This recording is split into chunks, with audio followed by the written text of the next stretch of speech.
दोस्तों, पवन सिंह की पार्टी में खेसारी लाल यादव दिखेंगे या पहला विधायक बनेगी पत्नी। आइए इस मुद्दे पर बात करते हैं, क्योंकि आप लोगों के बीच काफ़ी ये सवाल उठ रहा है कि पवन सिंह एक नई पार्टी बना रहे हैं, उसमें क्या क्या होगा, क्या क्या डिफरेंट होंगे और कुछ क्या क्या नया होगा। सब कुछ आज की इस वीडियो में आप लोग जान पाइएगा। मैं हूं रविंद्र और आप लोग देख रहे हैं रविंद्र टाइम्स। दोस्तों, खेसारी लाल यादव, सबसे पहले तो आप लोगों को बता दूँ कि इनका नाम काफ़ी उछल रहा है। पवन सिंह की पार्टी में क्या खेसारी लाल यादव दिखाई देंगे?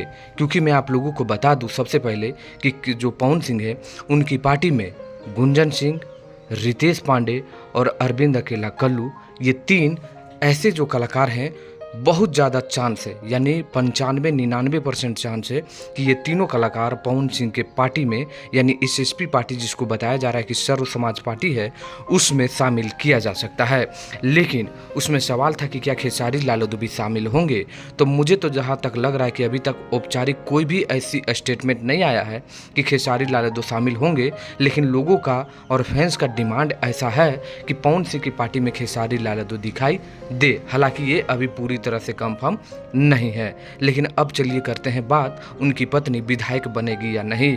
तो दोस्तों, आप लोगों को ये कंफर्म बता दूं कि पवन सिंह की पत्नी ज्योति सिंह इस बार विधायक बनने वाली है। और वो कहां से? तो वो होने वाला है जगह काराकाट से। जी हाँ दोस्तों, काराकाट लोकसभा भी क्षेत्र है और विधानसभा भी क्षेत्र है।